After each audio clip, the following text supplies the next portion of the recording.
Hello everyone, welcome to my channel code with dark nerd. आज हम leet code 1351 solve करेंगे और ये एक इजी मार्क क्वेश्चन है। ठीक है, तो चलते हैं क्वेश्चन पे और इसको अंडरस्टैंड करने की कोशिश करते हैं।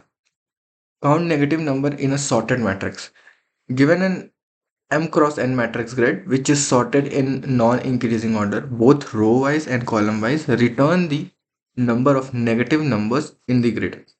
ठीक है, नॉन इंक्रीजिंग ऑर्डर का मतलब ये है कि ये स्ट्रिक्टली डिक्रीजिंग भी हो सकता है और ये नॉर्मल डिक्रीजिंग भी हो सकता है। ठीक है, इसलिए नॉन इंक्रीजिंग नाम दिया गया है। ठीक है, तो यहाँ पे नॉन इंक्रीजिंग का मतलब ये हुआ कि ये 8 है, 7 है, 7 है, 6 है। This is a non increasing sorted order. ठीक है, तो एक एग्जाम्पल पकड़ते हैं और समझने की कोशिश करते हैं कि इस पर्टिकुलर टेस्ट केस का आंसर 8 कैसे है। ठीक है, तो यहाँ पे नॉर्मल हम एम क्रॉस एन का इटरेशन कर सकते हैं और फाइंड कर सकते हैं कि इसमें कितने नेगेटिव नंबर्स हैं। जैसे कि एक नेगेटिव नंबर ये हुआ, ठीक है, एक नेगेटिव नंबर ये हुआ, ठीक, ये रहे दो नेगेटिव नंबर्स और ये रहे चार नेगेटिव नंबर्स। टोटल हमारे पास कितने नेगेटिव नंबर्स हैं? 8। बट हमें कुछ चीज़ों का फायदा उठाना पड़ेगा। ठीक है, तो थॉट प्रोसेस बिल्ड करता है कि इस क्वेश्चन को सॉल्व कैसे करेंगे। ठीक है, तो पहला तो नॉर्मल हो सकता है कि हम m क्रॉस n का इटरेशन कर लें और जो नेगेटिव जो नंबर जीरो से लेस है उसको हम काउंट कर लेंगे। ठीक है, बट यहाँ पे जो एलिमेंट्स दिए हुए हैं वो सॉर्टेड ऑर्डर में है। ठीक है, तो हम यहाँ पे बाइनरी सर्च का फायदा उठा सकते हैं। ठीक है, तो हमारा सी प्लस प्लस में दो फंक्शंस हैं। ठीक है, एक अपर बाउंड है और एक लोअर बाउंड है। अपर बाउंड क्या करता है? अपर बाउंड, सपोज कि अपर बाउंड 2 है, तो वो क्या करेगा कि सॉर्टेड एरे में अगर कोई नंबर प्रेजेंट है जो कि 2 से जस्ट बड़ा है, ठीक है, जो कि 2 से जरूर, उस वैल्यू को रिटर्न करेगा। ठीक है, सपोज कि अपर बाउंड 2 हम इस एरे में लगाते हैं तो वो ये वाला इटरेटर रिटर्न करेगा। ठीक है, वही अगर लोअर बाउंड टू करेंगे तो वो या तो 2 देगा या तो उससे जस्ट बड़ा नंबर देगा। इफ 2 प्रेजेंट तो वो 2 का इटरेटर दे देगा, नहीं तो फिर उससे जस्ट बड़ा वाला देगा। तो यहाँ पे 2 प्रेजेंट है तो वो लोअर बाउंड ये वाला इटरेटर ये लोअर बाउंड दे देगा और ये अपर बाउंड दे देगा। तो अब हम ये काम करते हैं जब हमारा एरे जो है कि नॉर्मल इंक्रीजिंग ऑर्डर में होता है। ठीक है, नॉर्मल मतलब कहने का मतलब नॉन डिक्रीजिंग ऑर्डर में होता है, इधर स्ट्रिक्टली इंक्रीजिंग या नॉर्मल इंक्रीजिंग ऑर्डर में। ठीक है, तो हम उसमें उस समय पे लोअर और अपर बाउंड होगा। बट यहाँ पे हमें क्या करना है? हमें ऐसा नंबर फाइंड करना है जो कि नेगेटिव हो, मतलब कि जो कि जीरो से लेस हो। तो हम क्या करेंगे? उस पे बाइनरी सर्च करेंगे जीरो का। ठीक है, और फाइंड आउट करने की कोशिश करेंगे जीरो से जस्ट छोटा एलिमेंट कौन सा है।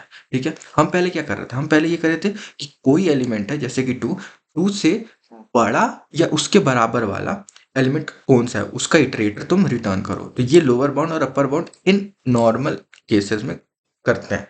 ठीक है, बट हमें यहाँ पे छोटा करना है, मतलब कि जस्ट अपोजिट करना है जो हमारा डिफ़ॉल्ट फंक्शनैलिटी है अपर बाउंड और लोअर बाउंड का। ठीक है, तो अगर देखा जाए तो ये है अपर बाउंड। हम लोग बेसिकली अपर बाउंड लगाएंगे बिकॉज हमें यहाँ पे नेगेटिव नंबर्स फाइंड करने हैं, नॉट जीरो। तो हम क्या करेंगे? जीरो का नेगेटिव नंबर लगा सकते हैं, मतलब कि जीरो का अपर बाउंड कर सकते हैं या फिर हम -1 का लोअर बाउंड कर सकते हैं। ठीक है, बट इन जनरल जैसा कि बताया डिफॉल्ट बिहेवियर ऐसा होता है। डिफॉल्ट बिहेवियर वो अलग परफॉर्म करता है। तो हमें क्या करना है? इसको डिक्रीजिंग डिक्रीजिंग वाले एरे पे इसको परफॉर्म कराना है अपर बाउंड को। तो हम अपर बाउंड जीरो का कर सकते हैं। ठीक है, तो एक्चुअल में जो हमारा जो अपर बाउंड नॉर्मल परफॉर्म करता है ना, वो ऐसा परफॉर्म करता है, उसका इनसाइड कोड ऐसा लिखा होता है।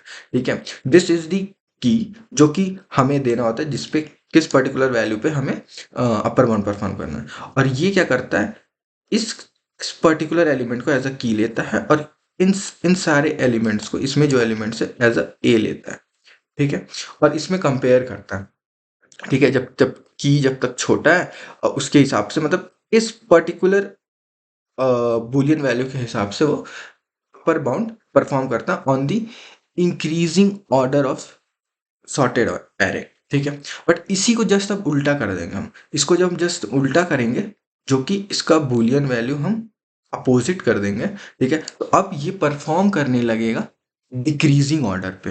ठीक है, तो ये क्या करेगा, अगर कोई एलिमेंट है, जैसे कि अपर बाउंड 2 करता है, तो वो 2 देगा अगर प्रेजेंट है, नहीं तो फिर 2 से छोटा नंबर देगा। जैसे कि यहाँ था, ठीक है, इस पे अगर मॉडिफाइड कस्टम पर बाउंड लगाते हैं, तो यहाँ पे वो ये वाला इटरेटर देगा 2, ये वाला इटरेटर देगा। ठीक है, नहीं तो फिर अगर ये दोनों नहीं होते, ये दोनों नहीं होते, तो फिर ये वाला इटरेटर देगा अपर बाउंड। ठीक है, तो हम इस वाले अपर बाउंड का यूज करेंगे और अपने क्वेश्चन को सॉल्व करेंगे। ठीक है, तो दीज आर दी स्टेप्स जो कि फॉलो होगा। पहले तो हम इनिशियलाइज कर लेंगे एक टोटल वेरिएबल। ठीक है, टोटल वेरिएबल बिकॉज हमें काउंट करना है, तो फिर हम उसमें स्टोर करते जाएंगे।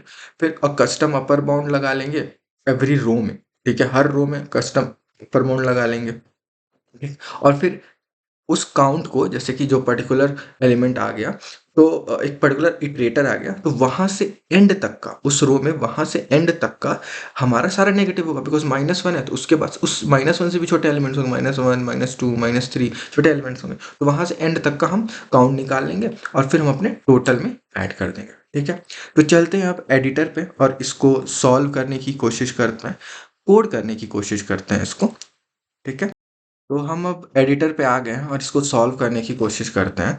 तो हमें पहले क्या करना है, हमें एक टोटल वेरिएबल को इनिशियलाइज कर लेना है। ठीक है, और हर रो में हमें अपर बाउंड लगाना था, अपना कस्टम अपर बाउंड। तो यहाँ पे हर एलिमेंट क्या है, एक वेक्टर है।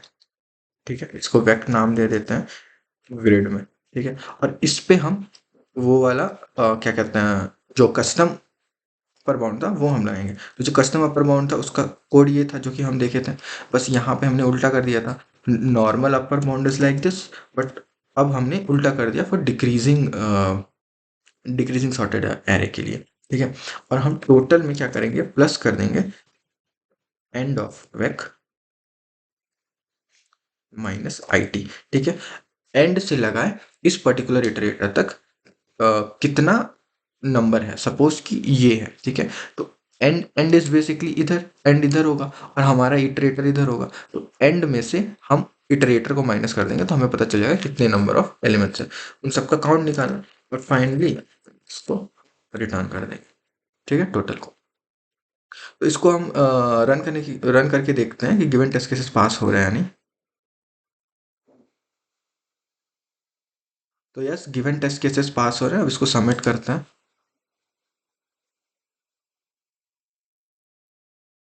तो यस, हमने सारे टेस्ट केसेस पास कर लिए और इस पर्टिकुलर क्वेश्चन का ये एक सोल्यूशन है।